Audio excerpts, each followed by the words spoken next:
This is Sergio Momo, the owner of Xerjoff's love song to his home country of Italy. The first part of our story, of our love story, is about Naxos and how it brings you into, one, to the range, but also into Italy itself. It's a tribute to Sicily, which was, I guess, the gateway into Italy. Then Renaissance is about remembering the beautiful art of Italian perfumery, that it extends, hundreds of years. So then what is Zefiro about? What's Sergio trying to tell us in his closing chapter to his love song to his home country? What's he trying to tell us? I have done some research and I am making stuff up.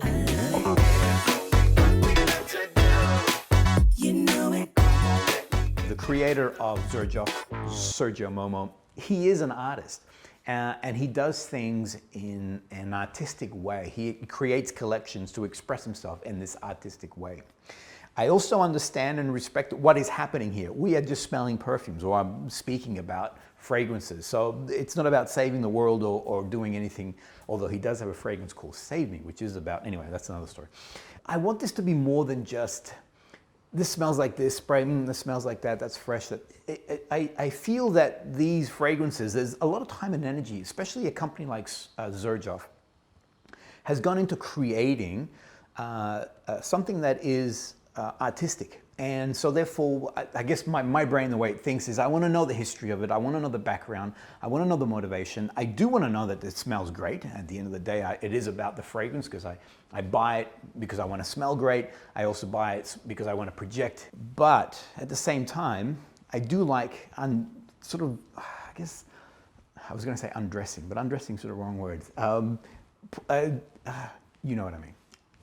I want to understand a little bit more about these fragrances. Let me go straight into this one.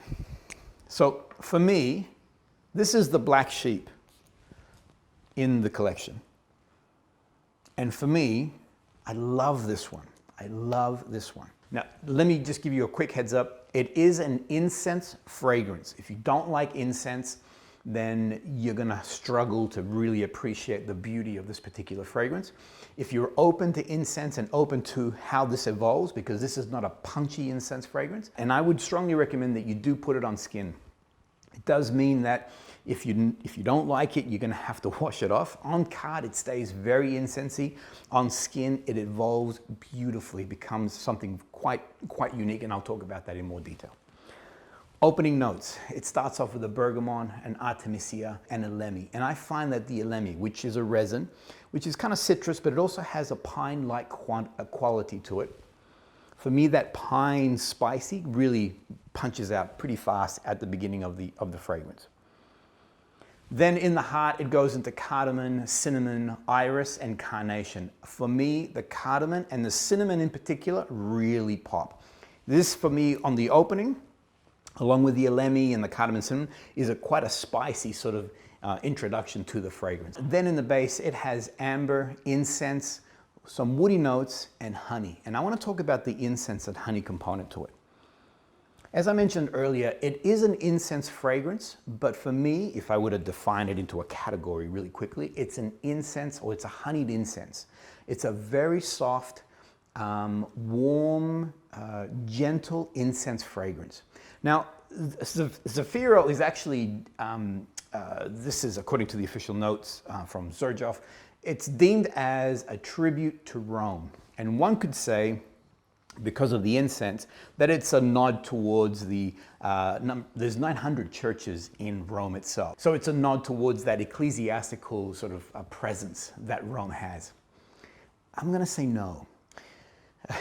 So this is where I go rogue. I'm gonna say that because of the honey. Now honey in ancient times, if you look at things like the Bible and things of that nature, honey was always deemed as something from the gods. It was deemed as abundance, or like the Israelites, they were traveling through the wilderness and they were going to a land of milk and honey. On Xerjoff's actual website, he actually puts down the base notes as honey of the gods and incense.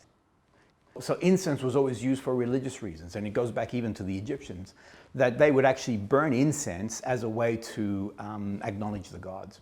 So my take on Zefiro is that he's acknowledging the greatness that is Italy. His closing part to this love song, which is the XJ 1861, is that Zefiro is a sacred nod to his homeland of Italy. You're probably going, what are you talking about? It's just a perfume. And you're right, it is. It's just a perfume.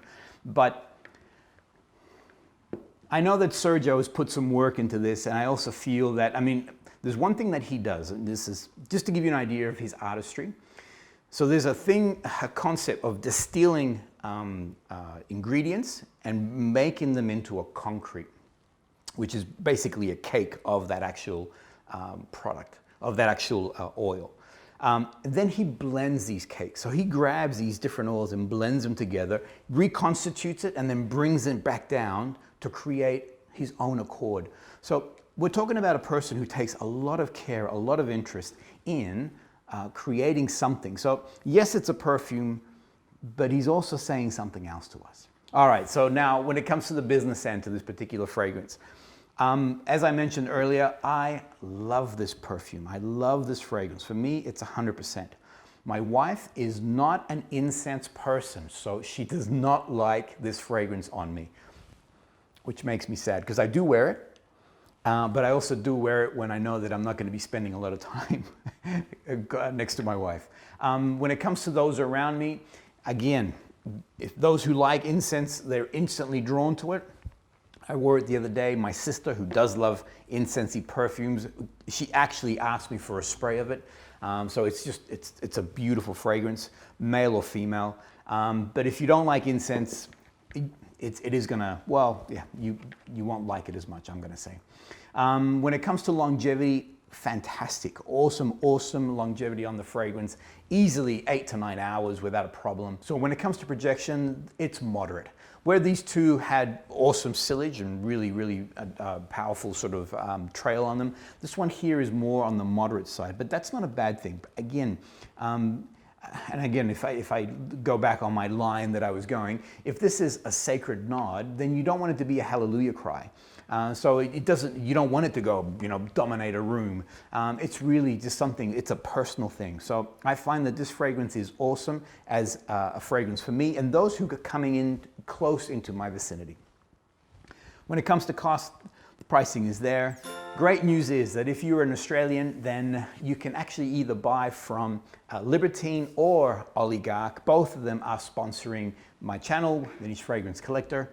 So you can get 10% off using the same code, NFC10. What did you think of that? Was I getting a bit too crazy?